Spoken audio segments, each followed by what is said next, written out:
Piers Morgan, no one's a winner in this ridiculous White House war of whack jobs, losers, nutters, and hellish spouses, but by backing Trump over her own husband, Kellyanne Conways surely spun her marriage into a divorce court. Well, sighed Princess Diana, in her now infamous BBC TV interview from 1995, there were 3 of us in this marriage, so it was a bit crowded. She was responding to a question asking if she thought her husband Prince Charles's then mistress, now wife, Camilla Parker Bowles had been a factor in the breakdown of her marriage. And Diana was being rather disingenuous with her answer given there were a lot more than 3 people circling the various royal boudoirs at the time.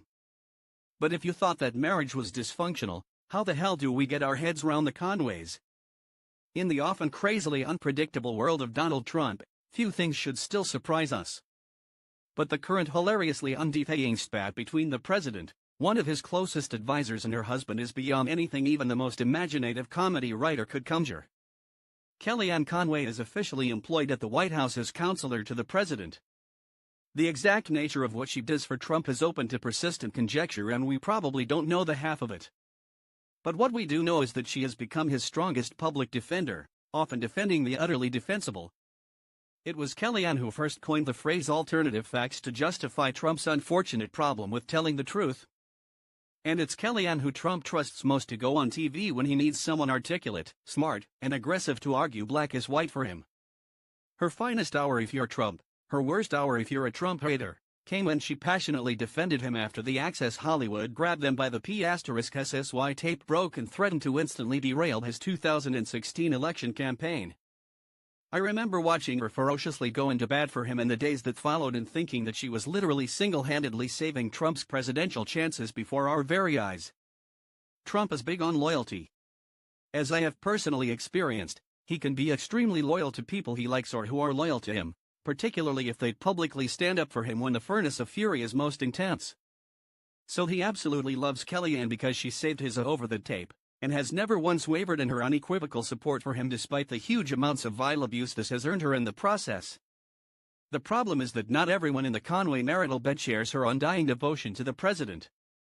In fact, her husband George can be safely identified as one of Trump's most persistent and vicious enemies. For the past few months, Mr. Conway has attacked Trump on Twitter with the same passion that his wife has defended him. When he first started doing this, I was absolutely astonished. How could anyone publicly mock and insult their spouse's boss in this way? It seemed such an extraordinarily cheap and disloyal thing to do, even if the boss is the world's most powerful man. George Conway knows how oversensitive and volatile Trump can be about personal criticism, yet didn't seem to care what damage his abuse might cause his wife's career. His attacks got worse and worse until this week they reached a nadir when he directly stated that Trump was a verifiable lunatic, citing sections of the Diagnostic and Statistical Manual of Mental Disorders. Americans, Conway tweeted, should be thinking seriously now about Trump's mental condition and psychological state. What's perhaps been even more inexplicable than Conway's campaign against Trump has been his target's dignified silence, given how he normally fights any verbal fire, however insignificant, with a blazing inferno of vitriol in return. But finally, Trump snapped and retaliated. A total loser, he declared after his 2020 campaign manager Brad Parscale tweeted, "We all know Donald Trump turned down Mr. Kellyanne Conway for a job he desperately wanted. He barely worked at the Justice Department and was either fired/quit, didn't want the scrutiny. Now he hurts his wife because he is jealous of her success. POTUS doesn't even know him." Conway instantly hit back, tweeting Trump, "Congratulations. You just guaranteed that millions of more people are going to learn about narcissistic personality disorder and malignant narcissism. Great job." Of course, this was like a red rag to the Oval Office bowl.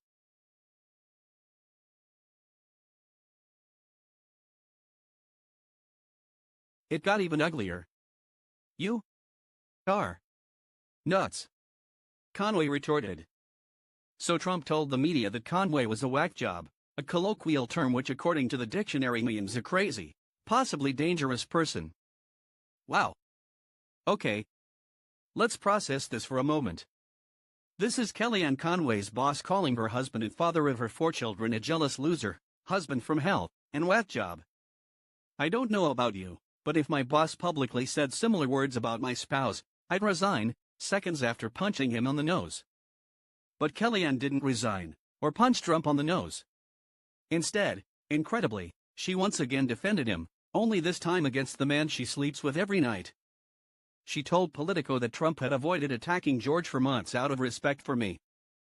Then she added, "You think he shouldn't respond when somebody, a non-medical professional, accuses him of having a mental disorder? You think he should just take that sitting down?" Kellyanne then personally attacked her husband.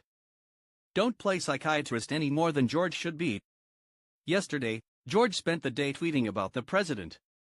"I spent my day doing 2 one-hour briefings with press and intergovernmental affairs people and then over an hour briefing that I led in the Oval Office with the president and first lady in the cabinet on opioids. So this is what I do here. I think it probably looks differently if everybody is turning into Gossip Girl. Forgive us, Kellyanne, but it's not we the public or media that is turning into Gossip Girl. It's this utterly bizarre menage a trois between you, your boss and your husband that has been deliberately detonated into the public's consciousness by the 2 most important men in your life." As a former winner of Trump's old show Celebrity Apprentice, I can confidently predict that someone's now going to get fired from this completely untenable situation. The big question is who? Trump won't fire Kellyanne, he needs her too much. Kellyanne won't fire Trump and quit, that much is obvious from her decision to defend him yesterday against her husband. So that just leaves one likely victim. This is one of those fights where most people hope everyone loses. But of the 3 protagonists, I blame George Conway the most. He's the one who started all this by slagging off his wife's boss. It doesn't matter that the boss is President Trump, there are some things you just don't do in life, and one of them is publicly calling your spouse's boss a nutter. He's been at it again today, firing off a blizzard of new insults at Trump, calling him a compulsive liar, narcissist, and worst kind of dumb. But the cold harsh reality behind George's thuggish bravado is that Kellyanne, when finally forced to choose between her husband and her boss, chose to side with Trump, not him. That, to me, says it all. Sorry, George, but there are 3 of you in this marriage and you're Diana, not Camilla. So you're getting fired.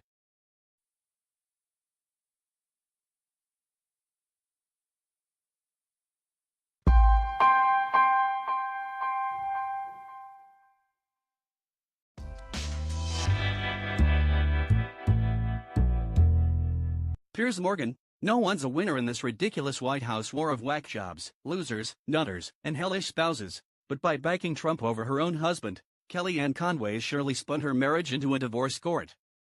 Well, sighed Princess Diana, in her now infamous BBC TV interview from 1995, there were 3 of us in this marriage, so it was a